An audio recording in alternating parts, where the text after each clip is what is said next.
தமிழ்நாடு எப்படி ஒரு சீரழிவுக்கு கொண்டு வந்திருக்காங்கன்றத பாருங்க. இந்த நடிகன் விஜய் தேர்தலுக்கு முன்னாடி வாக்களிக்கும்போது, வாக்கு கேட்கும்போது என்ன சொன்னாப்புல, "நான் எல்லாத்தையும் இதுவா பண்ணிடுவேன். அதாவது பெண்களுக்கு பாதுகாப்பு சரியில்ல. அதுக்கப்புறமா வந்துட்டு கொலைகள், கொள்ளைகள் அதிகமா நடக்குது. அப்புறமா வந்துட்டு ஊழல் அதிகமா நடக்குதுன்னு." இதெல்லாம் முன்ன வச்சு தானே இது பண்ணாங்க. இப்ப ஏதாவது வந்துட்டு சரியா இருக்கா பாருங்க. எதுவுமே இல்ல. அதாவது பன்மடங்கு பெருகியிருக்கு. அதாவது முந்தைய ஆட்சியில இங்க ஒண்ணு, அங்க ஒண்ணுமா நடந்ததெல்லாம் இப்ப வந்து பன்மடங்கு பெருகியிருக்கு. எதுவுமே கண்ட்ரோல் இல்ல. அது வந்துட்டு மின்வெட்டு வந்துட்டு அதாவது டாலரேட் பண்ணிக்க முடியாத அளவுக்கு பெருகியிருக்கு. இதெல்லாம் ஒரு பக்கம் வச்சுக்கோங்க. இது வந்து இப்போ வந்து மேகதாது. ஜூன் 12ஆம் தேதி எப்பயுமே வழக்கமா தண்ணி விடணும். தண்ணி இல்ல.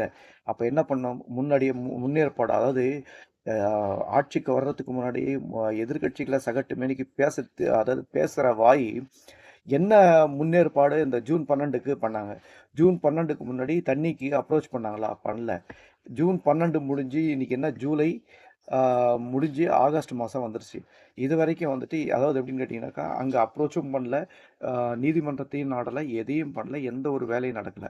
அது எப்படின்னு கேட்டிங்கன்னா, அதே மாரி வந்து ரூ. 100,00,00,000 அந்த பழனி மலை ஊழல் இருக்கு. அதுக்கப்புறமா ஆ, இவங்கள வக்கீல்கள நியமிக்கிறதுக்கு வந்து 30,00,000 50,00,000ன்னு அந்த ஊழலும் இருக்கு. அத தொடர்ந்து ஊழல். ஏங்க 2, 3 மாசத்துல எதுவும் தெரியாது. எப்பயுமே ஒரு 1 இயர் கிராஸ் ஆனா தான் எவ்வளோ ஊழல்கள் நடந்திருக்குன்னு தெரியும். இப்பயே வந்துட்டு இவங்களோட மிஸ்மேனேஜ்மெண்ட்டே பெரிய லாஸ் தானே! தமிழ்நாட்டுக்கு. இந்த மிஸ்மேனேஜ்மெண்ட்டு ஒவ்வொரு விஷயத்தையும் இப்ப எப்படின்னு கேட்டீங்கன்னாக்கா, இப்போ ம இங்க மேகதாது அணை பிரச்சனைக்காக இவர் வந்து அங்க பேசப் போறதா, அந்த இது கர்நாடகா முதலமைச்சர் சொல்றாரு. இங்கேருந்து எந்த வாய்ஸுமே கிடையாது. அதே மாரி அவர் வந்து இங்க சூழல் சரியில்ல வராதீங்கன்றாரு. அந்த வாய்ஸும் அங்க இருந்தா வருது. இங்கேருந்து எதுவுமே வரல. இது ஒரு பக்கம் விடுங்க. இப்ப என்ன சொல்லணும்? அவர் வந்து என்ன சொல்றாரு? அங்க கூப்ட்டு, இங்க வந்துட்டு எப்படி பாருங்க, அதாவது எப்படின்னாக்கா, தண்ணி இல்லன்ற மாரி சொல்றதுக்காக, இப்போ நடிகன் விஜய் என்ன செஞ்சிருக்கணும்? அவர இங்க கூப்ட்டுருக்கணும். இங்க விவசாயிகள் எவ்வளோ அவஸ்தைப்படுறாங்க. 6,00,000 ஏக்கர்ல பட வேண்டிய இது வந்துட்டு 1,00,000 ஏக்கர் தான் பண்ணியிருக்கோம். எங்களுக்கு எங்க விவசாயிகள் இவ்ளோ கஷ்டப்படுறாங்கன்றத அப்படியாவது கொண்டு போயிருக்கணும். இத நடுவர் நீதிமன்றத்துக்கா அந்த நடுவர் மன்றத்துக்காவது கொண்டு போயிருக்கணும். இல்ல ஒன்றிய அரசுகிட்டயாவது கொண்டு போயிருக்கணும். எந்த ஒரு வேலையும் இல்லாம, ஆ புடிச்சு வச்ச இது மாதிரி வந்துட்டு, ஒரே இடத்துல உட்காந்துட்டு எத பத்தியும் பேசாம, இல்ல அனைத்து கட்சி கூட்டமும் கூட்டாம, இப்படி ஒரு ஆ அ ஆட்சி தேவையா? இப்ப யாருக்கு நீங்க வாக்களிச்சிருக்கீங்க பாருங்க. வாக்களிச்சதுனால இன்னைக்கு என்னன்னாக்கா மூலதனங்கள் சரிஞ்சிருக்குங்களா? எல்லாமே தமிழ்நாடு ஸ்டெப் பை ஸ்டெப்பா எல்லாமே சரியும். இவங்க எதுவும் பண்ண முடியாது. இது பாரு டெக்னிக்கலா சில அட்வான்டேஜஸ் இருக்கலாம். டெக்னிக்கலா அது எப்பயுமே வந்துட்டு அதாவது நாட்கள் போக போக எப்படின்னு கேட்டீங்கன்னா, அட்வான்ஸ்மென்ட்ன்றது வந்துட்டு இட்ஸ் எ ரெகுலர் ஆக்டிவிட்டி. அதை இதில கொண்டு வராதீங்க. வளர்ச்சி, அது மக்களோட பிரச்சனைகள் என்னென்ன தீர்ந்திருக்கு? ஏதாவது தீர்ந்திருக்கா?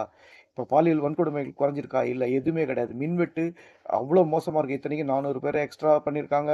ஏகப்பட்ட ஏதேதோ வாங்கியிருக்கேன், போயிருக்கேன்னாங்க. எதுவும் வந்தாலும் இப்போ வந்துட்டு முந்தைய ஆட்சி இதே ஸ்டாஃப்ஸ வச்சு தான் அவங்க மெயின்டெயின் பண்ணாங்க. அருமையா ஆட்சி பண்ணாங்க. எப்படின்னு கேட்டீங்கன்னா, எந்த விதமான மின்வெட்டும் இல்ல. அதே மாரி நலத்திட்டங்கள், பட்டியலிட்டா எவ்வளோ நலத்திட்டங்கள் அதாவது முதல் கையெழுத்து என்னென்ன கையெழுத்து போட்டாங்க? விடியல் பயணம் இது. அது ஒரு பேர் மாற்றம். அதாவது எவ்வளவு அதாவது ஒரு காழ்ப்புணர்ச்சியான ஒரு கேவலமான நபர்ன்றது தெரியுது பாருங்க. ஏன்னா, கரூர் சம்பவத்திலேயே நடிகன் விஜய் யாருன்னு அந்த ஒரிஜினல் கலர காட்டிட்டாங்க. அதாவது சினிமால அதாவது கதாநாயகனா நடிக்கிறவன் வந்துட்டு நல்லவனா இருப்பான்னு ஒரு கிராண்டடா எடுத்துக்காதீங்க. சினிமா அது டைரக்டரோட இது அது. டைரக்டரோட பிரசன்டேஷன். அவர் பிரசன்ட் பண்றது. நடிகனோட கலர் என்னன்றது இப்ப தெரிஞ்சு போச்சுல்ல. பல உயிர்கள் பரித வைக்கும்போது, அத அவங்கள வந்துட்டு நிர்கதியா விட்டுக்கிட்டு ஓடுன மோசமான நபர் தானே. ஓடி ஒளிஞ்சது மட்டும் இல்லாம, 3 நாள் கழிச்சு வந்துட்டு எதிர்க்கட்சி மேல பழிய போட்டு, எவ்வளவு அருவருப்பான செயல். இப்படி ஒரு செயல வந்துட்டு செய்யணும்னா, அவன் மனசாட்சிய மு இது அ இது பண்ணவனா தான் இருக்கணும். ஏன்னா, இந்த கொடூர புத்தி யாருக்குமே வராதுங்க. அதாவது எப்படின்னு கேட்டீங்கன்னா, அடிப்படையே இல்லாம அபாண்டமா பொய் சொல்றதுக்கு வந்துட்டு ஒரு அதாவது எப்படின்னு கேட்டீங்கன்னா, அரக்கத்தனமான ஒரு மனசு வேணுங்க. அத சாதாரணமா எல்லாராலயும் சொல்லிட முடியும். ஏன்னு கேட்டீங்கன்னா, அந்த மனசாட்சி உறுத்தும். என்னடா இப்படி ஒரு கேவலமான பொய்ய நம்ம சொல்லலாமான்ட்டு. கண்ணாடி முன்னாடி நின்னா கண்ணாடி காரி துப்புங்க. இப்படிப்பட்ட செயல செஞ்சாக்கா. இதெல்லாம் வந்துட்டு எப்படின்னு கேட்டீங்கன்னாக்கா, இப்போ ஒவ்வொரு விஷயமா பாருங்க. அதாவது எப்படி பிளான் பண்றா அதாவது ஊழல்னு சொல்லிட்டு எம் ஏடிஎம்கேல இருக்கிற அத்தன பேரும் இங்க வந்துட்டாங்க. அதாவது ஆ டிஎம்கே கூட்டணியில இருந்த கட்சிகளின் ஆதரவோட தான் நடிகன் விஜய் ஆட்சி அமைச்சிருக்காப்ல. ஆட்சி அமைச்சதுக்கப்புறம் ஒரே பதட்டம். அதுக்குள்ள வந்துட்டு மெஜாரிட்டிய பண்ணிடணும். ஏன்னா கம்யூனிஸ்ட்டுகள் எதனா பிரச்சனை பண்ணிடுவாங்களோன்னு எல்லாரும் அதாவது இப்படிப்பட்ட ஃபேவரபிளான சிச்சுவேஷன் யாருக்காவது கிடைக்குமாங்க? அதாவது எதிர்க்கட்சியிலேருந்து வந்துட்டு அதாவது ஒரு சிங்கிள் மெஜாரிட்டியான ஆளுங்களுக்கு சப்போர்ட் பண்ணுறாங்கன்றது வந்துட்டு எப்படிப்பட்ட ஆப்பர்ச்சுனிட்டி, அந்த ஆப்பர்ச்சுனிட்டியை கிராப் பண்ணி மக்களுக்கு நல்லதை எப்படி செஞ்சு கொடுக்கலாம். எதிர்க்கட்சியை வந்துட்டு சகட்டுமேனிக்கு அது சிறுமைப்படுத்துறதும், அதுவும் வந்துட்டு சட்டமன்றத்தில் ஒரு நபர் வந்துட்டு எப்படின்னு கேட்டிங்கன்னா இப்படின்னு கை காமிக்கிறார். இப்படி கை காமிச்சா என்ன அர்த்தம் சினிமாவில் அப்படின்னு கேட்டிங்கன்னா முடிச்சிட்டேன்னு அர்த்தமா, இல்லை முடிக்க போகிறேன்னு அர்த்தமா, முடிக்கலாமா அப்படின்னு பர்மிஷன் கேட்குறாரு ஒரு சபாநாயகர் கிட்ட. இவ்வளவு ஒரு பொறுக்கிகளும் ரவுடிகளும் சல்லி பயல்களை செய்கிற சைகையை வந்துட்டு சட்டமன்றத்தை செஞ்சு சட்டமன்ற மாண்புகளை சிதைச்சு நீங்கள் அவ்வளோ அருவருப்பா அப்புறமா டோரெல்லாம் மூடிடுவேன்னு நான் ரவுடிசமா அது. அதாவது வார்த்தை பிரயோகங்கள்லாம் எப்படி மாறிடுச்சு பாருங்கள் சட்டசபையில். சட்டசபையில் வந்துட்டு தமிழ் விளையாடின இடத்துல வந்துட்டு எப்படின்னு கேட்டிங்கன்னா ஒரு ஆரோக்கியமான இது ஆர்கியூமெண்ட்ஸ் போன இடத்துல ஒரு தரக்குறைவான விமர்சனங்கள்ல எப்படின்னா தனி நபர் துதி பாடுறாங்க. அது இதில் வந்துட்டு பஸ்ஸில் வந்துட்டு பெயிண்ட் அடித்து முகம் அதாவது இதெல்லாம் எந்த அசிங்கத்தை வேணால் பண்ணுங்கள், பேரை மாற்றுங்க, போங்க வாங்க, ஆனால் எந்த திட்டத்தையாவது மாற்ற முடியுமா? முத்துவேல் கருணாநிதி கொண்டு வந்த எந்த திட்டத்தையாவது முத்தான திட்டத்தை ஏதாவது மாற்றுறதுக்கு தைரியம் இருக்கா? மாற்றினாதான் மக்கள் அவ்வளோதான் பெரிய போராட்டமே நடத்துவாங்க. ஏன்னா அதுக்கு தைரியம் இல்லை. முதல்ல வந்துட்டு ஒரு தொடர்நடுங்கி வந்துட்டு நடிகன் விஜய். அதாவது எந்த ஒரு விஷயத்தையும் அதாவது ஊடகங்களை சந்திக்க பயப்படுறவன் எல்லாமே தற்போதைய தருதலை பிரதமர்லேருந்து வந்து அதாவது நீட் தேர்வு எவ்வளோ முக்கியமானது. டெல்லியில் அவ்வளோ போராட்டம் பண்ணுறாங்க, அடித்து ரத்தம் சொட்ட சொட்ட இதுவாகிறாங்க. அதனோட அந்த போராட்டத்துக்கு வலு சேர்க்கிற வகையில் தமிழ்நாட்டில் போராட்டம் பண்ணால் அவங்கள ஒடுக்குறீங்க. அப்போ காரணம் ஒன்றிய கைக்கூலி நடிகன் விஜய். அவங்கள ஒடுக்கி முன்கூட்டியே அரெஸ்ட் பண்ணுறது, அப்புறம் திராவிடர் கழகத்தோட அந்த போராட்டத்தை வந்துட்டு முன்கூட்டியே போலீஸுங்களை குவிச்சு திராவிடம்ன்ற சொல் அதாவது ஆதி திராவிட நலத்துறை இதில் என்ன பிரச்சனை இருக்குது? அந்த திராவிடம் என்ற சொல்லி யாருக்கு பாதிப்பு பதற வைக்கணுனாக்கா அது ஒன்றிய கைக்கூலிகளுக்கு தான், ஆரிய வந்தேரிகளுக்கு தான் அந்த பதட்டத்தை கொடுக்கும். அப்போ நடிகன் விஜய் பதட்டப்படுறான்னா காரணம் என்ன? பேரை மாற்றிட்டா எல்லாம் மாற்றிட்டாக்கா வந்துட்டு இப்போ நடிகன் விஜய் எல்லாரும் கொண்டாடிடுவாங்களா? காரி தான் துப்புவாங்க. ஏன்னு கேட்டிங்கன்னா ஒவ்வொரு காழ்ப்புணர்ச்சியும் அதாவது ஆதரவளித்த மக்கள் கொஞ்சம் கொஞ்சமாக விலகுவாங்க. ஏன்னா அருவருப்பான செயல்பாடுகள் அதாவது நெறியற்ற செயல்கள் அதிகமாக அதிகமாக வந்துட்டு மக்கள் வந்துட்டு வெறுப்படைவாங்க. அதுவும் இல்லாமல் வந்துட்டு ஊழலுக்கு என்ன வரமுறை?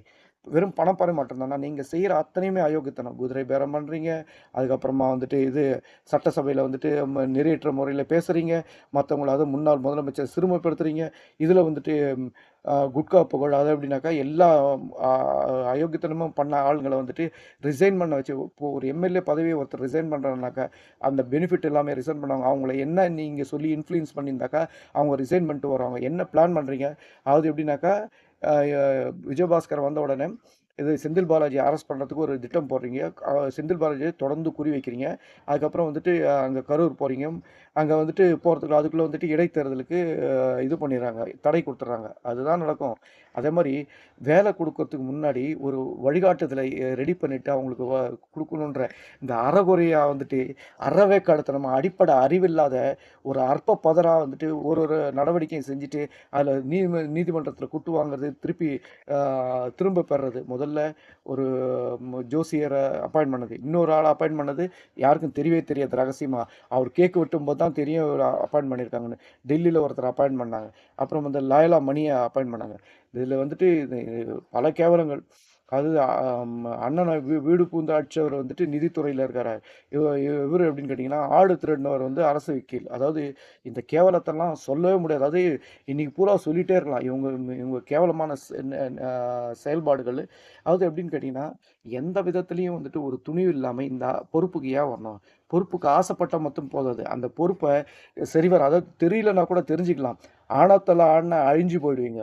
ஆணவம் வந்துட்டு என்ன வாய்க்கொழுப்பு, கொத்து பரோட்டா போடுறது, இதெல்லாம் வந்துட்டு ஒரு அதாவது 2ஆம் தர 4ஆம் தர பேச்சாளர்கள் பேச வேண்டிய பேச்சு. கொத்து பரோட்டா போடுறது, இது பண்ணுறது. நான் 5 நிமிஷம் பேசுனதுக்கு இப்போது 20 நிமிஷம் பேசின இடத்துல 45 நிமிஷம் 1 மணி நேரம் பேசின இடத்துலலாம் ஒன்றுமே பண்ண முடியாமல் போச்சு. அப்போல்லாம் என்ன பண்ணீங்க? அதெல்லாம் என்ன ஆச்சு? இப்படிப்பட்ட கேவலங்கள்லாம் நிறுத்திட்டு அதாவது எப்படின்னாக்கா கேவலத்தின் உச்சமாக இந்த ஆட்சி இருக்குது. இந்த ஆட்சி வெகு சீக்கிரத்தில் அகற்றப்படும்ன்றது என்னுடைய எண்ணம். நிச்சயமாக அகற்றப்பட வேண்டும். ஏன்னா நடிகன் விஜயால் எந்த விதமான இது செயல்பாடுகளையும் செய்யறதுக்கான திறமையும் கிடையாது, அதுக்கான நல்ல மனசும் கிடையாது. வ மனசு பூரா அயோக்கியத்தனத்தின் அதாவது மொத்த கூடாரமா, அது எப்படின்னு கேட்டிங்கனாக்கா, அவதூறுகள ஹோல்சேல் அ ஹோல்சேல்ல விக்கிற ஒரு வியாபாரியா தான் நடிகன் விஜய் இருக்கா. எப்படின்னு கேட்டிங்கன்னா, இந்த செயல்பாடுகள் எல்லாமே மக்கள் வெகு விரைவில் எல்லாமே ஆல்ரெடி புரிஞ்சுக்கிட்டு நெறைய சமூக வலைதளங்களிலே ஆதரவு குறைஞ்சு போச்சு. இனி வரும் காலங்கள்ல வந்துட்டு இன்னும் மோசமா போக போகுதுன்னு சொல்லிட்டு என்னுடைய உரையை முடிக்கிறேன். நன்றி, வணக்கம்.